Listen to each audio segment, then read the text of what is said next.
Good morning everyone, Gordon Boyce here from the Value Betting Guide. I hope everybody had a fantastic Christmas and are looking forward to a great sports day ahead with some phenomenal racing and an incredible volume of racing, as well as some good football and other sport. I'm here today to talk you through the free race in today's edition of the Value Betting Guide. You can find that if you navigate to the free race tab at our website, which is valuebettingguide.co.uk. So the free race today is the 2:30 at Kempton. It's the King George Chase, Class 1, Grade 1, handicap chase over 3 miles, and it's the highlight of the Christmas period for many.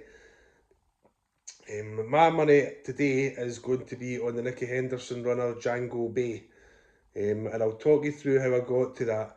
And if you would like to, I would encourage you to have a look at the website and go to the free race tab, as I say, where you'll get to look at the value generator and the extended horse summaries for the race and the full race card, the full Value Betting Guide race card, where hopefully you'll be able to enjoy a deeper dive into the form and come to your own conclusion. But I'll talk you through here how I ended up in the Django Bay camp. Django Bay is a 6-year-old running for Nicky Henderson, and got Nico de Boinville, the stable jockey, on board. Had a phenomenal year as a novice chaser last year, winning the Arco at Cheltenham being the highlight, but winning 2 of his 4 runs and looking like a really talented prospect over fences. He's come back for 1 run this year. He's had wind surgery, and he returned in November at Ascot in the 1965 chase, a Grade 2 chase, but it was a particularly strong renewal of that chase, and you couldn't be anything but impressed by the manner in which he won that race. Well, the wind surgery will have helped somewhat.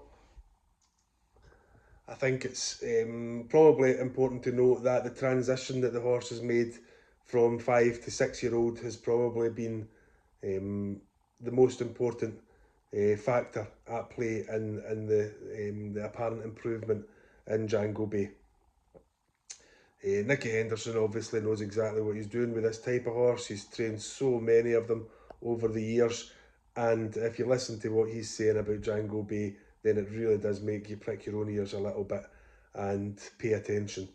So everything's kind of lining up, and that Ascot run a few weeks back, or a month back actually, was really impressive. And on the figures, more importantly, he's still showing a little bit of value there. If you were to go strictly by the figures, then it looks like Ile Francais from the Tom George stable is worth a second look, and he certainly is. But there's enough question marks about him when you dive deeper into his form for me to question that. It's definitely a bit of value at the current price, which is round about 20 to 1 on the exchange. The tissue odds I've got him at are round about 11 to 1, which would give him an implied probability in the race of about 8%. His actual odds give that around about a 5% implied probability. So there is a squeak of value there, and it is worth bearing in mind that he could bounce back after some questionable runs. He's undoubtedly talented, but the difference in the implied probabilities with Django Bay are quite similar, although Django Bay at the minute is scoring a 3 while Ile Francais is scoring a 4 on my scale.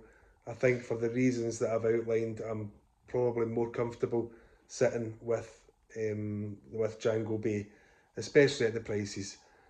The obvious danger is Gaelic Warrior, albeit there are another 3 or 4 live dangers in the race. It's an absolute cracker of a renewal. Can't wait to watch it. But Gaelic Warrior, it's a huge danger for Willie Mullins and Paul Townend combination.